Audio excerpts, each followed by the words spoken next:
안녕하세요. 이사월 목사입니다.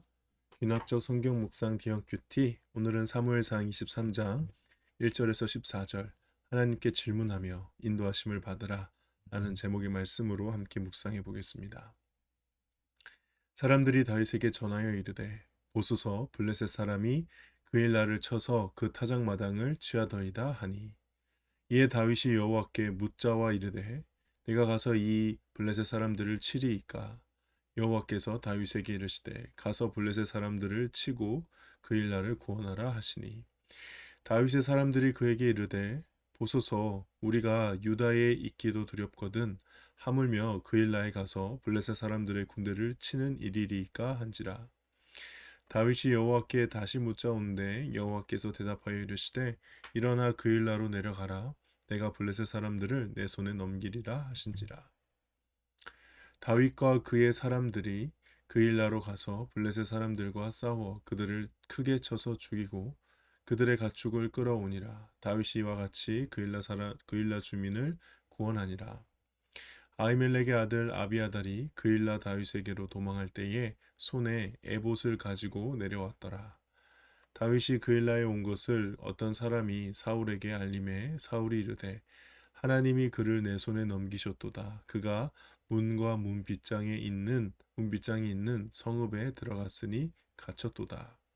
사울이 모든 백성을 군사로 불러 모으고 그일라로 내려가서 다윗과 그의 사람들을 애워싸려 하더니 다윗은 사울이 자기를 해하려 하는 음모를 알고 제사장 아비아달에게 이르되 에봇을 이리로 가지고 가져오라 하고 다윗이 이르되 이스라엘의 하나님 여호와여 사울이 나 때문에 이 성읍을 멸하려고 그일라로 내려오기를 꾀한다 함을 주의 종이 분명히 들었나이다. 그일라 사람들이 나를 그의 손에 넘기겠나이까? 주의 종이 들은 대로 사울이 내려오겠나이까? 이스라엘의 하나님 여호와여 원하건대 주의 종에게 일러 주옵소서. 하니 여호와께서 이르시되 그가 내려오리라 하신지라.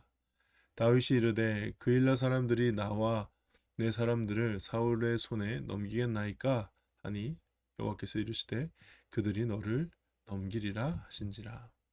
다윗과 그의 사람 600명 가량이 일어나 그일라를 떠나서 갈 수 있는 곳으로 갔더니 다윗이 그일라에서 피한 것을 어떤 사람이 사울에게 말하매 사울이 가기를 그치니라. 다윗이 광야의 요새에도 있었고 또 십광야 산골에도 머물렀으므로 사울이 매일 찾되 하나님이 그를 그의 손에 넘기지 아니하시니라. 내용 관찰 질문 첫 번째입니다. 다윗은 그일라를 돕기 위해 블레셋과 싸우기 전에 무엇을 합니까? 오늘 큐티의 중요한 포인트죠. 바로 여호와 하나님께 붙는 기도를 드립니다. 그러니까 하나님께 어떻게 행동해야 할지를 구체적으로 여쭙는 내가 이 행동을 할까요? 저 행동을 할까요? 라고 묻는 기도죠. 아비아달이 이제 에봇을 가지고 왔잖아요. 그 에봇에는 이제 우림과 둠밈이라고 해서 당시 대제사장 혹은 대제사장이 하나님께 그 뜻을 묻을 때 사용했던 두 개의 돌멩이가 있었거든요. 이제 그걸 통해서 어떻게 구체적으로 쓰였는지는 잘 몰라요. 근데 그걸 통해서 하나님의 뜻을 이제 분별하는 방법이 하나님의 음성을 듣는 방법이 있었던 건데 이제 그것을 사용해서 하나님께 계속 묻는 다윗의 모습입니다. 사울의 계속되는 위협 앞에서도 하나님께서는 다윗을 어떻게 하시는가? 14절 뒷부분에 보면은 하나님이 그의 손에 넘기지 아니하셨다라고 되어 있습니다. 그러니까 다윗이 광야에 있지만 하나님의 손 안에 있다는 것이고요. 위기는 계속되었지만 하나님께서 다윗을 계속해서 지켜주셨다. 아마도 지금과 같은 방법으로 다윗은 하나님께 계속 여쭈었겠죠. 어떻게 해야 되는지. 그리고 하나님은 거기에 대해서 답을 주시면서 지켜줬다는 겁니다. 그러므로 하나님의 응답이 계속 임한다는 것은 하나님이 나를 계속 지켜주신다라는 어떻게 보면은 반증이 될 수 있는 겁니다. 연구와 묵상. 하나님께서는 왜 다윗을 위기 가운데서도 계속 지키고 보호하십니까? 오늘 본문을 이제 단순하게 해석하면은 계속 다윗이 하나님께 기도하고 물었기 때문에 그럴 수도 있겠지만은 우선순위를 본다면 일단 다윗은 하나님이 세우신 왕으로 이미 세우신 당신의 종이죠. 그래서 사무엘이 예전에 다윗에게 찾아왔을 때 다른 모든 형들이 아니라 다윗을 보았을 때 하나님이 이렇게 얘기하시죠. 이가 그니 내가 기름 부어서 세울 왕이니 그에게 기름을 부어라 하신 다음에 그 이후로부터 다윗은 하나님의 인도하심을 받으며 왕으로서 준비되는 모든 과정을 거치는 겁니다. 그러므로 다윗이 하나님께 왕으로 선택받았기 때문에 하나님께서는 다윗을 계속 보호하고 계시는 거고요. 넓게 보았을 때는 지금 다윗은 왕이 되어가는 과정 가운데 훈련을 받고 있는 겁니다. 특별히 지금 받는 훈련이 무엇일까? 위기의 순간에 하나님께 묻는 훈련, 하나님께 기도하는 훈련이 아닌가 합니다. 그렇죠? 사실 다윗이 승승장구할 때는 하나님께 묻는 장면이 등장하지 않았고, 물론 그가 이제 제사장로총에서 묻는 일도 이전에 있었던 것으로 보이는데, 그래도 그 장면이 유난히 두드러지게 나타나는 이유는 아무래도 지금부터 다윗은 정말 모든 것을 하나님께 묻는 왕으로서 훈련받고 있다라는 것을 보여주는 것이겠죠. 나중에 이 모습이 왕이 되어서도 나타나요. 왕이 되어서도 어느 나라를 치러 갈 때 이 나라를 제가 칠까요? 전쟁을 할까요? 말까요?를 하나님께 계속 물으면서 나아가거든요. 사실 그게 이스라엘의 진정한 왕의 모습이겠죠. 하나님께 순종하는. 위기 앞에서 끊임없이 하나님께 묻는 다윗을 보면서 무엇을 느끼는가? 일단 처음에는 참 지혜롭다고 생각을 했습니다. 순간순간마다 저렇게 하나님께 물어볼 수 있다는 것 자체가 얼마나 그가 하나님을 의지하는지, 하나님을 신뢰하는지, 하나님만 바라보고 있는지 알 수가 있죠. 그리고 한편으로 다윗이 훗날 바세바 사건이나 인구조사 사건 때 그 죄를 지을 때는 하나님을 묻지 않았다는 것. 물을 수도 없었을 겁니다. 그렇죠? 어떻게 그 죄를 짓는 장면에서 하나님 죄를 질까? 당연히 알고 있는 답이니까는 묻지 않았겠죠.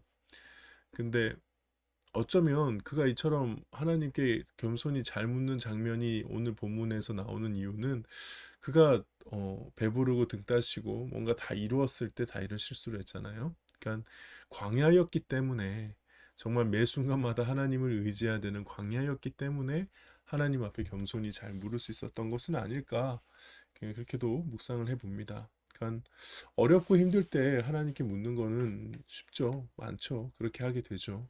그러나 평안하고 잘 될 때도 하나님께 물을 수 있다면 다윗이 만약 그랬다면 다윗의 인생에서 바세바 사건이나 인구조사 사건은 일어나지 않았겠죠. 그러니까 결국 힘들고 어려울 때는 다 기도하러 나오죠. 물론 힘들고 어려울 때도 기도하러 나오는 건 잘하는 거지만 쉬운 게 아니지만 정말 쉽지 않은 거는 평안하고 잘 될 때 하나님 앞에 나와 기도하고 하나님께 계속 끊임없이 물을 수 있다라는 것. 그게 정말 좋은 신앙이 아닐까 그렇게 생각해보고 느낍니다. 결단과 적용입니다. 내가 하나님 앞에서 기도하며 물어야 할 일은 무엇입니까? 나를 모든 어려움으로부터 지키실 하나님을 의지하며 믿음으로 승리하기 위해 무엇을 결단하겠습니까? 하나님께는 모든 걸 물어야죠. 그러니까 하나님께 물어도 되는 게 있고 안 되는 게 있다라는 생각 자체가 잘못된 거죠. 그러니까 안 물어도 되는 건 없습니다. 모든 것이 하나님 뜻 가운데 이루어지기를 고백하면서 계속 하나님께 물어야 되지 않을까? 그러니까 작은 것 하나하나 계속 습관적으로 하나님께 잠깐 기도하며 여쭙는 그런 일을 해야 그렇게 해야 될 것 같고요. 그리고 나의 어려움으로 지킬 하나님을 의지하며 믿음으로 승리하기 위해 무엇을 결단하겠습니까? 저는 믿음의 말, 긍정적인 말을 해야 된다고 생각합니다. 오늘 처음 하나님께 묻고 그일 나를 구원하라고 했을 때 그 다윗의 주변에 있던 사람들은 모두 부정적인 말했거든요. 우리가 지금 우리 어, 스스로도 가누기 힘든데 누구 남을 구해준다는 게 말이 됩니까? 라는 부정적인 말을 했죠. 그러니까 하나님은 언제나 믿음의 말, 긍정적인 말, 긍정적인 반응, 믿음의 어떤 고백 이런 것들을 기뻐하시는 것 같아요. 하나님은 그런 고난 가운데서도 그 믿음을 보고자 하시는 것 같습니다. 내가 얼마나 하나님을 신뢰하고 있는가? 내가 얼마나 하나님만 의지하고 있는가? 내가 얼마나 이 상황을 하나님의 시각으로 바라보려고 하고 있는가? 지금 나의 입술은 무엇이라고 고백하고 있는가? 똑같은 상황이라도 그렇죠? 하나님의 말씀을 듣고 하나님이 이렇게 해라라는 응답을 받고 나서도 다윗과 다윗 주변의 사람들의 고백, 믿음의 고백이 달랐던 것 같아요. 다윗은 하나님이 말씀하셨으니까 하나님 반드시 하실 거다라고 믿고 나아가는 그런 사람이었죠. 그래서 믿음의 말, 긍정적인 말을 좀 의도적으로 더 많이 해야겠다. 이미 하나님께서 나의 어려움을 해결하실 능력을 가지고 계신다는 사실을 잊지 않는다라는 증거로라도 계속 믿음의 말을 좀 해야겠다. 그렇게 묵상해 봅니다. 네, 오늘 묵상은 여기까지입니다. 오늘도 말씀 가운데 승리하는 저와 여러분 되기를 주님의 이름으로 축복합니다. 감사합니다.